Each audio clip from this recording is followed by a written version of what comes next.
위험한 꿈을 꿨죠. 그 꿈 때문에 죽을 고생을 다 했습니다. 죽을 수밖에 없는 상황에서 구사일생으로 살아나고 이제는 바로 왕 앞에서 꿈을 해석합니다. 그리고 그 나라가 어떻게 되어야 될지 대안을 제시하죠.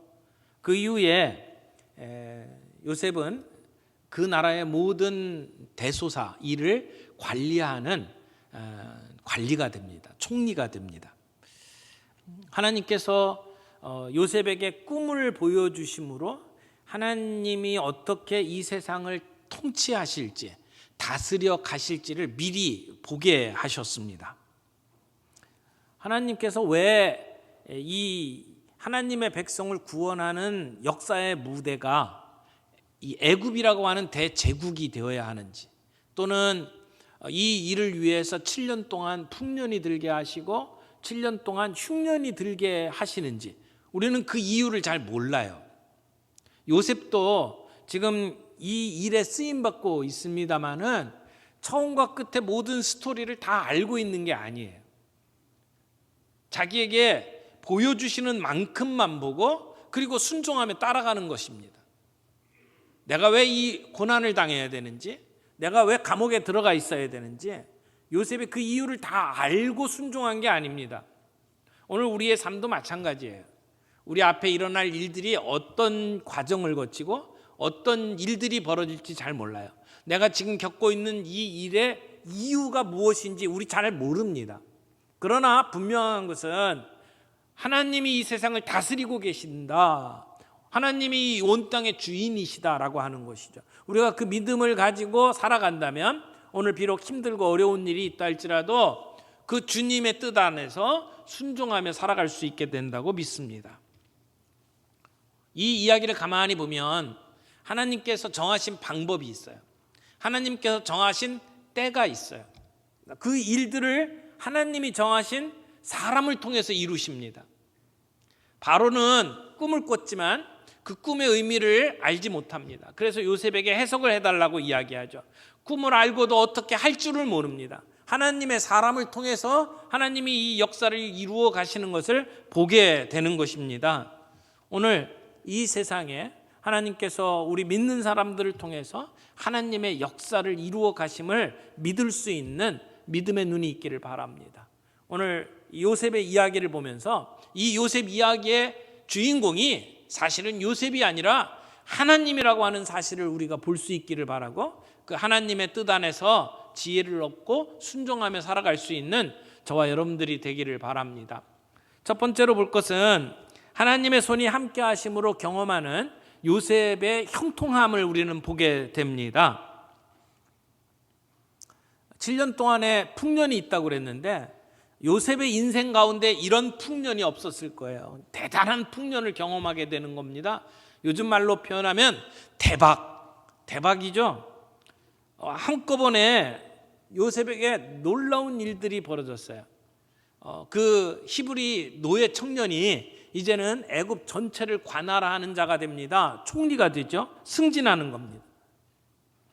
그리고 뒷배가 든든한 장인의 딸을 얻게 되죠. 그래서 결혼을 하죠. 아마 노예로 살아가면서 늘 가족들과 떨어져 살던 요셉에게는 이 결혼은 정말 의미 있는 일이었을 거예요. 요셉에게 결혼이라는 것이 주어지죠. 그리고 애굽의 모든 것들을 관할하면서 많은 물질을 얻게 됩니다. 어떻게 보면 좋은 일이 일어나면 좋은 일들이 한꺼번에 몰려들게 되죠. 또 어려운 일이 생기면 어려운 일들이 한꺼번에 몰려오는 일들을 우리는 경험을 합니다. 우리 인생을 보게 되면 때로는 이런 좋은 일들이 있는가 하면 때로는 힘든 일들이 있죠. 산봉우리처럼 우리에게 좋은 시간들이 있는가 하면 저 골짜기와 같이 힘들고 어려운 시간들도 있는 것을 압니다. 여러분은 어떤 기쁨의 시간들을 경험을 하셨습니까? 우리 인생에 우리가 계획했던 대로 일이 이루어지는 일들, 시험에 합격하는 일들, 원했던 회사에 취직하는 일, 사업이 잘 되는 일, 내가 원했던 어떤 프로젝트가 성공을 거두는 일, 이것은 기쁜 일이고 행복한 일이죠. 때로는 우리가 원했던 일에 실패하는 경험도 있죠. 떨어지기도 하고 원했던 회사에 들어가지도 못하고 때로는 했던 프로젝트가 망가지고 사업이 망하는 경우들도 우리들에게 찾아오곤 합니다.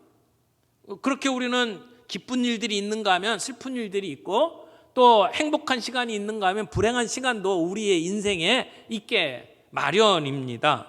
그런데 요셉은 이런 일들 속에서 어떤 모습을 취합니까? 이 모든 일들 속에 이 주인공이 요셉이라고 한다면 요셉은 낭망하고 때로는 절망했을 거예요. 때로는 이런 기쁜 일이 있을 때 내가 똑똑해서 이 일들이 이루어진 줄 알고 기고만장했을 겁니다. 오늘 어떤 일들이 벌어지는지 보세요. 요셉에게 모든 권한을 부여합니다. 바로가 자기의 왕권, 이 보좌에 앉아 있는 것 외에는 요셉이 나랑 똑같다라고 이야기를 하잖아요. 그 정도로 요셉은 애굽의 제2인자가 됩니다. 모든 걸 맡깁니다. 풍년이 들 때도 그 모든 것을 처리할 수 있는 권한을 요셉에게 줍니다.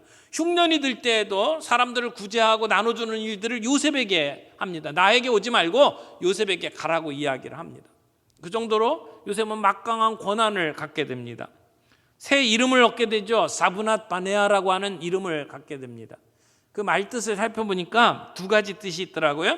하나는 이 세상의 구주라고 하는 뜻이 있는가 하면 또 다른 측면에서는 하나님께서 말씀하셨고 그는 살아계신다라고 하는 의미를 담고 있어요. 물론 바로가 요셉에게 그런 의미로 이름을 줬을 때 그 신은 자기들이 믿고 있는 신이겠죠. 요셉이 믿는 하나님은 아니었을 거예요. 하지만 요셉은 그 이름을 받습니다.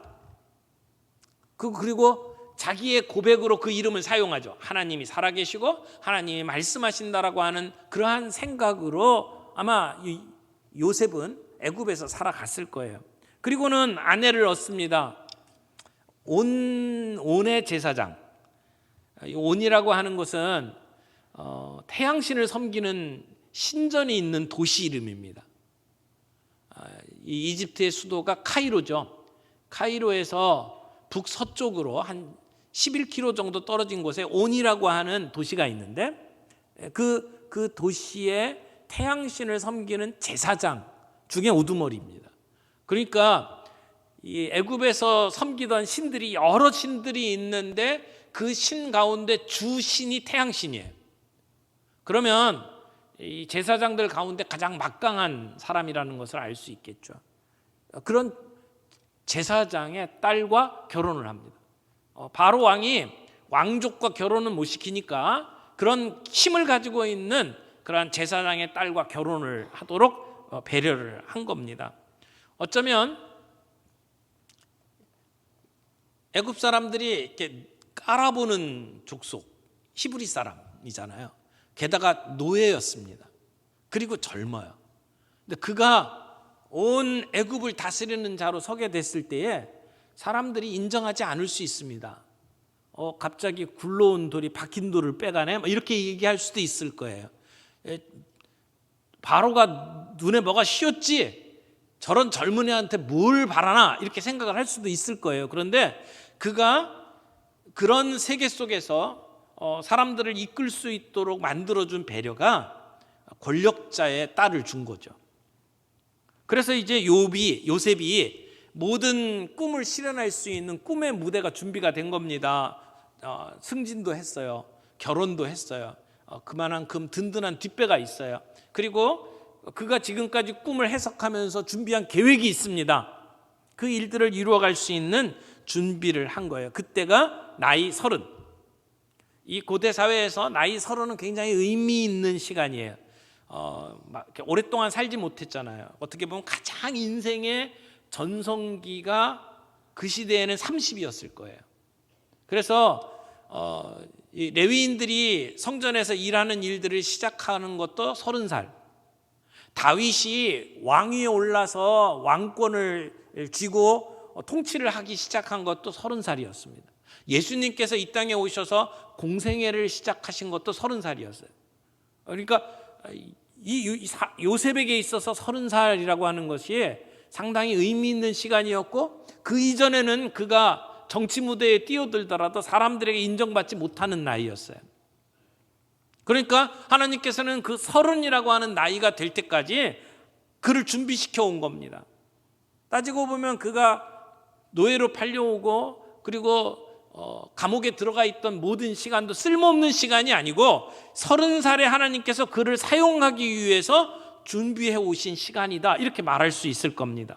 그런데 그런 인생의 반전을 경험하잖아요. 자기에게 재물이 주어지고 권세가 주어지고 아름다운 행복한 가정을 꾸리게 되었어요. 그럴 때 여러분, 우리의 삶 속에 이런 행복한 시간이 찾아오고 원했던 일들이 이루어지면 사람들은 대부분 어깨에 힘이 들어가고 내가 이루었다고 생각해요. 그래서 인생의 주인공이 내가 되는 경우가 참 많습니다. 그래서 원하는 일들이 이루어지면 사람이 교만하게 돼 있어요.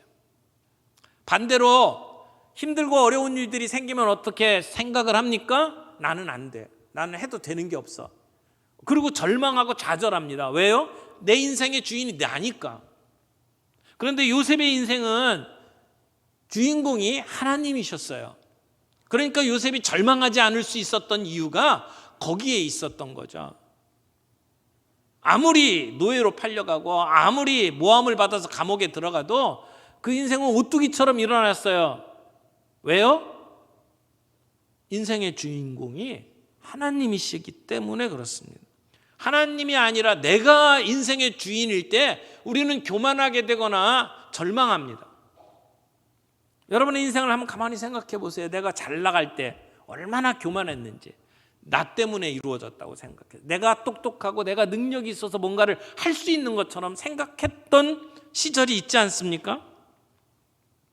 요셉은 자기에게 주어진 이 모든 일들을 하나님의 관점에서 해석할 수 있는 믿음의 눈이 있었다는 거죠. 하나님이 주인공이셨어요.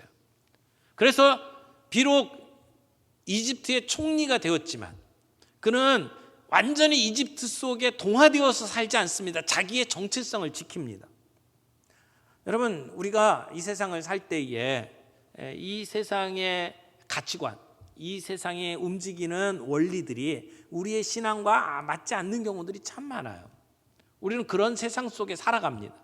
그러면서 우리는 이 사회 속에서 시민으로 살아가야 돼요. 동시에 우리는 하나님 나라 백성으로서의 정체성을 가지고 살아야 돼요. 이 두 가지가 늘 함께 있죠. 마치 요셉이 애굽에서 살면서 애굽 시민으로 살아가는 것처럼, 동시에 하나님 나라의 정체성을 잃지 않은 것처럼. 다니엘이 바벨론에 끌려갔을 때에 다니엘은 그 바벨론의 시민으로서 충실하게 살아갑니다. 그러면서도 자기의 정체성을 잃지 않죠. 에레미야에 보게 되면 이런 이야기가 나와요. 많은 거짓 선지자들은 바벨론에 끌려갔을 때에 잠시 있다가 너희들은 곧 풀려날 것이다 라고 가르쳤어요. 그런데 에레미야는 너희들이 가서 70년을 머무르게 될 것이다, 끔찍한 얘기를 했죠. 여러분, 포로로 끌려갔는데 70년을 산다고요? 그러면 어떻게 돼요?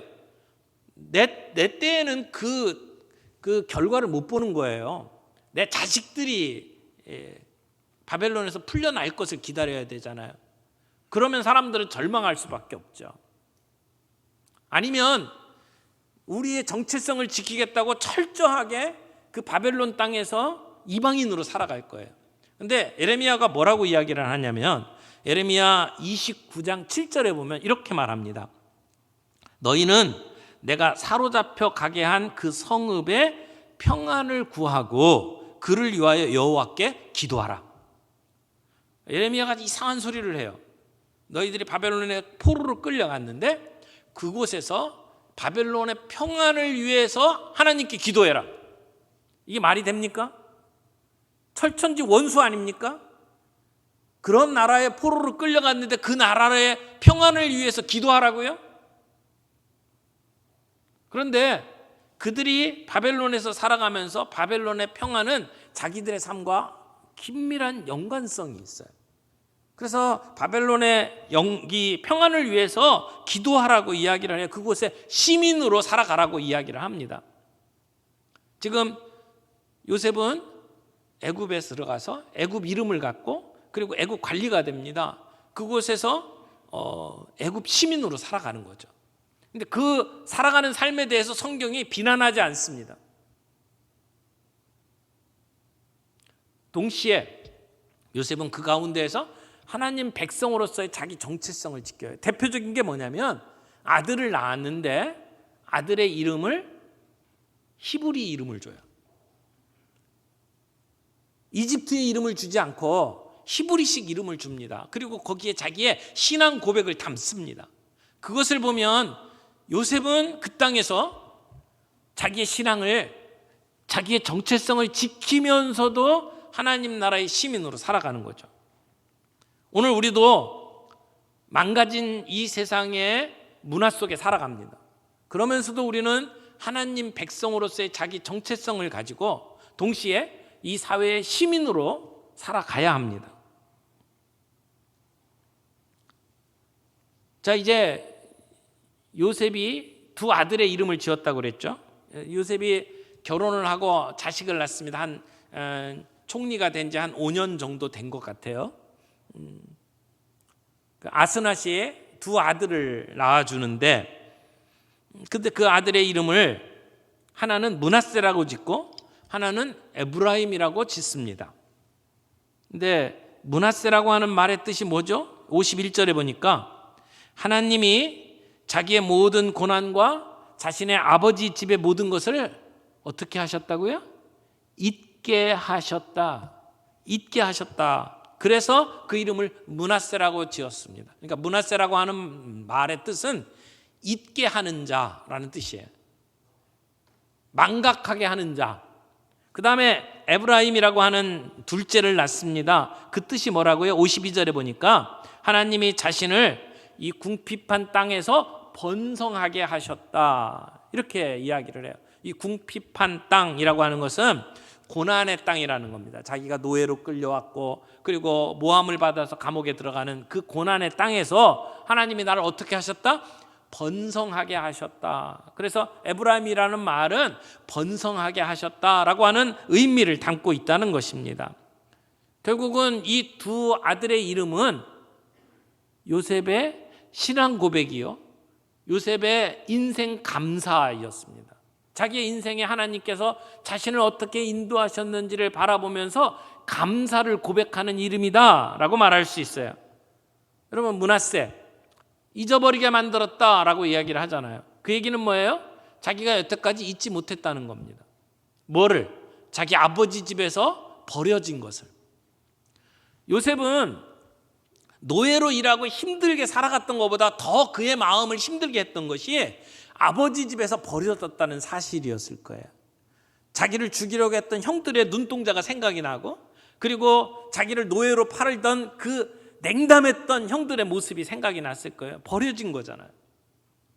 가족들로부터 버려지고 가족들로부터 잊혀진다는 것만큼 힘든 일이 어디 있어요. 요셉의 평생 그 가슴 속에 치유되지 않던 슬픔이고 상처였을 거예요. 그런데 요셉이 이제 결혼을 했습니다. 그 이전에 요셉의 삶을 보세요. 보디발의 집에 노예로 끌려가잖아요. 그런데 보디발이 요셉을 인정해 줍니다. 요셉을 인정해 주고 그를 끌어안습니다.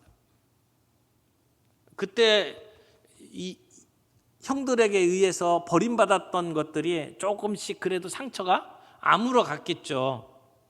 그 다음에 감옥에 들어갔지만 감옥의 간수장이 그를 용납합니다. 그리고 그에게 모든 감옥의 일들을 맡기죠. 그러면서 조금씩 치유가 됐을 거예요. 이제 바로의 눈에 들었습니다. 바로가 그를 끌어안았습니다. 그를 용납해 줍니다. 그리고 애굽의 모든 일을 그에게 맡겼어요. 그런데 그 모든 것보다 중요한 용납은 아마 결혼이지 않았을까 싶어요. 아스낫이 아내가 되었어요. 그를 끌어안습니다. 그를 인정해 줍니다. 늘 외롭게 살아갔던 요셉에게 있어서 그 가정은 정말 의미 있는 행복이었을 거예요. 그런 가운데 그의 상처들이 조금씩 아물어가는 거예요. 그리고 결혼해서 아들을 낳고 그때서야 하는 말이 뭐래요? 내 아버지 집의 모든 일을 이제는 잊어버렸다는 거예요. 더 이상 상처가 안 된다는 거죠. 하나님께서 요셉의 마음의 상처를 치유해 주셨다라고 하는 말입니다. 여러분, 내 마음에 부담이 됐던 사람, 그 사람만 생각하면 이가 갈리는 사람이 있어요. 근데요, 잊어야 살거든요. 용서해야 내가 살거든요. 언제까지 이를 갈 건데요? 여러분, 용서하지 못하면 내가 피폐해져요. 용서해야 내가 살 수 있어요. 그런데 내가 용서해야지 그러고 이를 악물면 용서가 안 돼요. 왜냐하면 안 해야지 생각하는 그 순간에 떠오르잖아요. 아예 생각을 안 하면 좋겠는데 생각이 떠올라요. 과거의 생각이 떠올라요. 그러면 또 쓰려요. 근데 그 모든 것들을 잊게 만드는 은혜가 어디에서 옵니까? 내가 용납받음, 내가 인정받는 거. 근데 보디발에게, 간수장에게, 바로에게, 그리고 아내에게 받았던 그 용납보다 더 큰 용납이 요셉에게는 누구에게서 옵니까? 하나님으로부터 오는 거잖아요.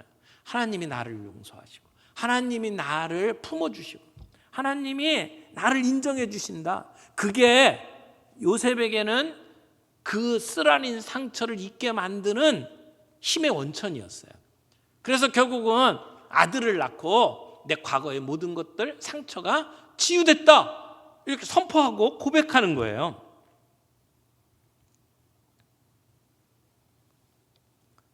여러분, 우리의 삶 가운데에도 이 므낫세의 은혜가 있기를 바랍니다. 나를 힘들게 만들었던 사람, 나로 하여금 상처받게 만들었던 사람, 그들을 향한 내 원망, 내 상처, 내 쓴뿌리들이 해결되는 은혜가 있기를 바라요.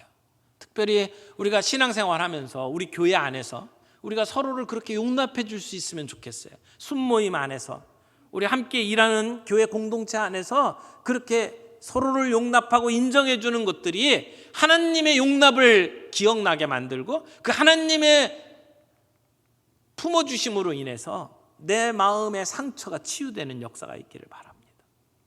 그게 요셉이 고백하는 첫 번째 감사의 제목이었어요. 요셉은 그 감사로 아들의 이름을 지은 거죠. 므낫세. 므낫세라는 그 아들의 이름을 부를 때마다 마음속에 하나님이 내 과거의 모든 것들을 잊게 하셨다, 그런 감사가 있었을 거예요. 그런 감사가 있었기 때문에 요셉은 자기 형들을 용서할 수 있죠. 나중에 자기를 찾아왔던 형들에게 뭐라고 이야기를 합니까? 형들이 나를 판 것 때문에 그렇게 두려워하지 말라고 이야기합니다. 당신들이 나를 판 게 아니고 하나님이 나를 당신들 먼저 애굽에 보내셨다. 하나님의 섭리 속에 내가 애굽에 왔다고 이야기를 해요. 그러므로 걱정하지 말라고 이야기를 합니다. 그럴 수 있는 그 마음의 아량, 그럴 수 있는 그 용서가 어디서 나오는 거예요? 하나님의 사랑을 경험했기 때문에. 우리 믿음의 공동체 안에서 그런 사랑을 경험하고, 그래서 우리의 그 마음속 깊은 곳에서 해결되지 못하던 상처와 그런 슬픔들이 잊혀지는 아름다운 역사가 저와 여러분들에게 있기를 바랍니다. 두 번째 아들의 이름은 뭐라고 그랬어요? 에브라임. 근데 에브라임이 뭐라고요? 수고한 땅에서 번성하게 하셨다. 번성하게 하셨다. 나를 풍요롭게 하신 하나님의 이름을 찬양하면서 붙여준 이름이 에브라임이었어요. 내가 수고한 땅, 내가 궁핍했던 땅, 내가 고통당했던 그 땅, 애굽 땅에서 하나님이 나를 번성케 해주셨다라고 하는 것이죠. 여러분, 요셉의 삶은 하나님께서 그를 번성하게 해주신 삶이었어요. 물론 총리가 되어서 지금 누리는 것만을 이야기하는 게 아닌 것을 우리가 알죠. 보디발의 집에 있을 때도 하나님이 요셉을 형통케 하셨다, 이렇게 얘기하죠. 감옥에 갇혔을 때도 하나님이 요셉을 형통케 하셨어요. 하나님이 자기의 삶을 이제는 애굽 전체를 돌보는 자리로 이끄셨어요. 형통케 하신 거죠. 그래서 요셉은 나를 이끄신 하나님의 그 형통케 하신 것을 감사하면서 에브라임이라고 이름을 진 거죠. 이것은 요셉이 자기의 삶의 모든 순간을 하나님의 관점에서 해석할 수 있는 눈을 가졌다라고 말할 수 있습니다.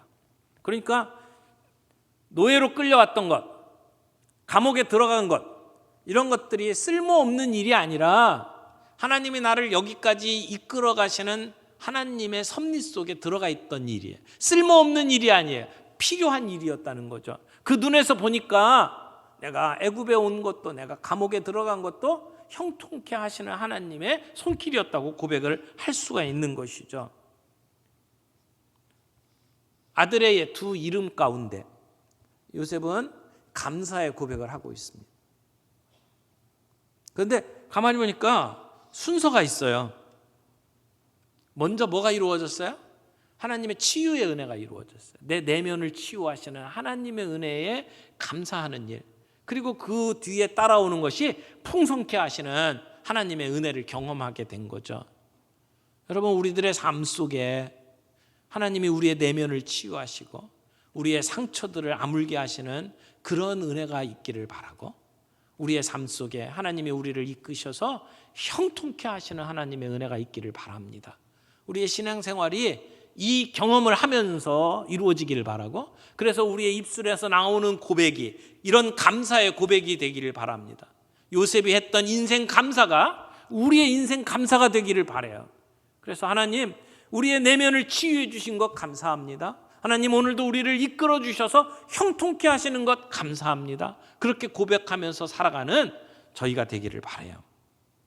세 번째로 살펴볼 것은 하나님의 신실한 종 요셉이 이제 총리직을 수행하는 장면이 이어집니다. 요셉은 총리가 되어서 온 땅을 살펴보게 되죠. 아직 풍년이 시작되기 전에 요셉이 먼저 했던 일이 뭐냐면 온 지역을 가서 살펴보는 거예요. 왜 살펴봤을까요? 이제 풍년에 해야 될 일이 있잖아요. 풍년이 이루어지면 곡식들을 거두고 그 가운데 20%, 5분의 1을 저장을 해야 됩니다. 그게 하나님이 주신 계획이었어요. 요셉이 그런 곡식들을 걷어서 저장을 하려면 창고가 있어야 되잖아요. 지금 있는 창고 갖고 될 리가 없습니다. 그래서 요셉은 돌아다니면서 시찰을 하고, 그리고 저장고를 짓기 시작을 합니다. 7년 동안 곡식을 거두는데요, 오늘 본문에 뭐라고 이야기합니까? 셀 수 없을 만큼 엄청난 양을 거둬들입니다. 그리고 저장합니다. 그게 7년 동안 이루어지는 일이었어요. 우리가 인생을 살면서 이 있을 때 저장하는 지혜가 좀 있어야 된다고 생각을 합니다. 우리의 인생은 늘 풍년으로만 가득 찬 게 아니에요. 풍년이 있으면 흉년이 있어요. 이 교차적으로 오잖아요. 그래서 풍년이 있을 때는 모아두어야 합니다. 잘 저장해야 합니다. 그래서 흉년 때 쓸 수 있도록 준비를 해야 되죠. 요셉은 하나님이 주신 그 꿈의 기초에서 이렇게 준비하고 저장하는 그러한 일을 했습니다. 창고를 새로 짓고 부서진 창고는 수리하고, 그래서 7년 동안 풍년에 얻어들이는 모든 곡식들을 잘 보관할 수 있도록 준비를 한 거죠. 그리고 나서 흉년이 듭니다. 모든 게 안 돼요. 뭐 곡식만 안 되겠습니까? 모든 게 다 쪼그라들죠. 이상하죠? 사람들이 힘들 때는 모든 게 같이 힘들어집니다. 그런 흉년의 때에 요셉은 어떻게 하죠? 풀어줍니다. 나누어 줍니다. 사람들에게 적정량을 풀어가지고, 그래서 사람들이 그 기근과 흉년을 버틸 수 있도록 도와줍니다. 그래서 다른 나라에서는 준비를 못했기 때문에 먹을거리가 떨어지고 이제 죽어가는 소리가 들리는데 소문이 들려요. 애굽에는 먹을거리가 있더라. 찾아옵니다. 그때 바로는 이 모든 걸 다 요셉에게 가라. 그래서 요셉에게 권한을 주죠. 바로 왕이 나한테 오지 말라고 이야기합니다. 지금 저장해 놓은 사람이 누구예요? 요셉이에요. 요셉을 통해서 그것을 나누어 주도록 하죠. 여러분, 저장해 놓지 않으면 나눠줄 수가 없어요. 그건 영적으로도 마찬가지라고 생각을 합니다. 우리가 하나님의 은혜를 받고 내가 누릴 수 있을 만큼의 저장된 게 없으면 사람들에게 나눠줄 게 없어요. 뭘 줄 겁니까? 사람들에게 뭐로 은혜를 끼칠 겁니까? 내가 은혜 받은 게 없는데. 오늘 우리의 삶 속에 저장하고 나눠주는 이 원리가 늘 언제나 동일하게 적용되는 것을 볼 수 있어요. 요셉에게 하나님께서 하나님의 뜻을 보여준 계시의 방법은 꿈이었어요. 그건 요셉 시대에 있었던 거죠. 오늘도 우리가 꿈꾸고 그렇게 하나님의 뜻이라고 얘기하면 사람들에게 이상한 소리를 듣죠. 꿈 너무 쫓아가지 말기 바랍니다. 어젯밤 꿈이 뒤숭숭하다. 그것 때문에 꿈 해석하느라고 시간 보내지 마세요. 대부분 99% 개꿈입니다. 꿈에 쫓겨다니지 마세요. 근데 하나님께서 우리에게 오늘 하나님의 뜻을 보여주는 분명한 계시의 방편이 있잖아요. 하나님의 말씀. 오늘 여러분들에게 성경을 읽어라, 큐티해라, 뭐 드라마 바이블로 성경을 들어라 계속해서 강조하는 이유가 뭡니까? 하나님이 이 말씀을 통해서 우리에게 뜻을 보여주는 거예요. 요셉에게 뜻을 보여주셨던 하나님, 꿈을 통해서 오늘 우리에게는 하나님의 말씀을 통해서 우리에게 계시해 주십니다. 우리는 이 말씀을 통해서 하나님의 은혜를 계속 저장해야 돼요. 하루하루 근근히 살아가지 않기를 바랍니다. 나누어 줄 수 있을 만큼 말씀으로 풍요로운 인생을 살아가시기를 바랍니다. 그래서 그 말씀 가운데 내가 누리고 내가 살면서 넘치는 그 은혜들을 가지고 사람들에게 나누어 주고 그리고 고통당하는 사람들에게 도움을 줄 수 있는 우리의 삶이 좀 되었으면 좋겠어요. 그런 은혜 받는 과정을 보게 되면 지금 므낫세와 에브라임의 과정, 하나님께서 내 내면을 치유하시는 과정을 거치고 그 다음에 하나님이 풍성케 하시는 것을 경험하는 이런 과정으로 이어지는 것을 우리가 보게 되죠. 사랑하는 성도 여러분, 우리들의 삶 속에 풍요의 시대가 있고 그리고 흉년의 시대가 있다는 것을 기억할 수 있기를 바랍니다. 그래서 우리의 삶에 하나님께서 부어주시는 그 은혜를 저장하고 내가 누리면서 사람들에게 나누어 줄 수 있을 만큼 준비되는 아름다운 역사가 있기를 바라요. 우리가 요셉처럼 다 총리가 될 수는 없어요. 요셉이 총리가 됐다고 우리가 다 총리가 되는 건 아니잖아요. 그러나 하나님께서 그에게 주셨던 이 은혜의 원리들은 오늘 저와 여러분들에게도 동일하게 반복된다고 믿습니다. 므낫세, 우리의 내면을 치유하시는 하나님의 놀라운 은혜, 우리를 용서하시고 우리를 품어주시는 하나님의 그 은혜가 오늘 우리들의 삶 속에 작동되는 줄 믿습니다. 그래서 내가 지금까지 가지고 있었던 삶의 아픈 상처들이 기억나지 않게 하시고 그것이 계속해서 나에게 되새김질되고 앉아서 묵상하면서 계속 슬퍼하는 자리에 있지 아니하고 딛고 일어설 수 있게 만드시는 하나님의 은혜가 저와 여러분들에게 있기를 바라고 동시에 하나님께서 우리의 삶 속에 개입하셔서 우리의 기도에 응답하시고 그래서 우리를 하여금 풍요케 하시는 에브라임의 은혜가 저와 여러분들에게 있게 되기를 바랍니다. 그래서 우리 찬송가에 그런 찬송 있잖아요. 내 영혼이 은총 입어 중한제쯤 벗고 보니 슬픔 많은 이 세상도 천국으로 화하도다. 우리가 비록 애국과 같은 이 세상 문화 속에 살아가지만 우리가 애국 문화에 동화되어서 똑같이 세상 사람들처럼 살아가지 아니하고 우리의 정체성을 가지고 하나님 나라 백성답게 하나님의 뜻을 붙잡고 살아갈 때에 우리의 내면을 치유하시는 하나님의 은혜, 우리를 풍요로 이끄시는 하나님의 은혜를 우리가 경험하게 되면 그곳이 뭐예요? 그곳이 천국이잖아요. 높은 산이나 거친 들이나 초막이나 궁궐이나 내 주 예수 모신 곳이 그 어디나 하늘나라.